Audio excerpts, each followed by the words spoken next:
Don't click off this video because in the next 3 minutes, I'm going to review the newest film from Ethan Coen, Drive Away Dolls. Start the clock. All right, so I gave Drive Away Dolls a 72 out of 100. I'm going to tell you why right now.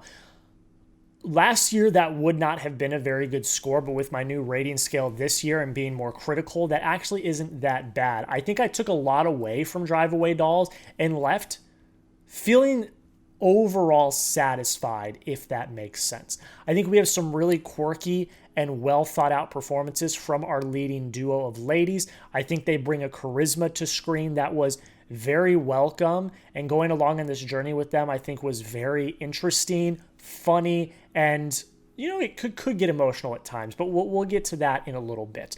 There are some cameos in here that I really liked. I think that Colman Domingo, Pedro Pascal, Matt Damon are great. Beanie Feldstein is good, but I do feel like she was underutilized. I would have liked to see more of her. But I will be honest, I think of Ethan Coen's vast and very impressive filmography, this is definitely, in my opinion, one of his weaker films, and again, a very vast and impressive filmography that he has. That's really not saying much because he's a fairly touted director. The biggest issue that I think I came out of this with was this movie clocks in at around an hour 25. I think it's an hour 24. It felt like 4 hours. I think that there is there are some drastic pacing issues in this movie.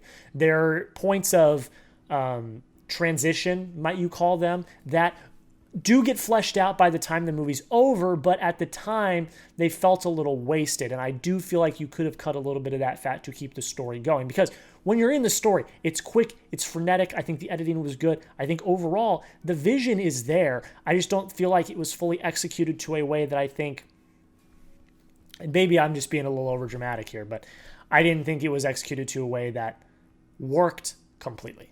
That doesn't mean I didn't like this movie. I think in general, there's a lot to really like about it. It is very funny. I had a lot of laugh out loud moments. I think, again, the performances are very solid. I think a lot of the cast is underutilized. That's just me. And also, I feel like there is a bit of hollowness when it comes to emotion. I understood kind of what he was going for with the emotion. But in the end, I feel like I would have liked to see our characters fleshed out just that much more to fully invest in the story. Maybe I'm just being a little bit dramatic, but that's just kind of how I walked out of the movie, and that's what I was thinking. But overall, Drive Away Dolls is a fun time. It's funny, it's raunchy, it's everything you could expect from the trailers alone.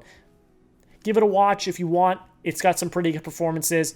It's not going to be anything to write home about at the end of the year, but I don't feel like I wasted my time watching this movie.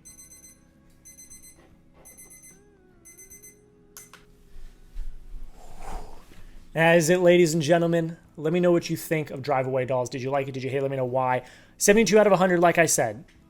Last year, that would have been a pretty daunting score that was not great. I think, in general, this movie gets the job done.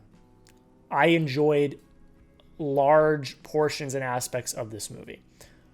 I think in the end, I felt a little dissatisfied when it came to the emotion and character development of our characters. We do get some of those moments, but I think I would have liked just that much more with those moments. That's just me. I might be totally off base here. It's just my opinion. But in the end, there's a lot to take away that I did enjoy. So don't think that I'm unnecessarily bashing the movie. I think in general it gets the job done, is what I will say. But that's pretty much it, guys. I want to thank you all so much for watching. It really means the absolute world. I'm trying to grow this channel from the ground up. My goal is to get to 500 subscribers by the end of the year. A bit of a lofty goal. We'll see if it happens. I don't know. I'm playing it out. We'll see what happens. Make sure you go check out my main channel. I got a few videos up there that I put out this past month. I did my Blu-ray collection video. I also did a video about Marvel, breaking down the Fantastic Four castings, breaking down the Deadpool trailer, and I can almost guarantee you I'm going to see Dune Part 2 on Sunday. I can almost guarantee you there will be a video up on both this channel and that channel regarding Dune Part 2, so make sure you don't miss that. Go check out my main channel.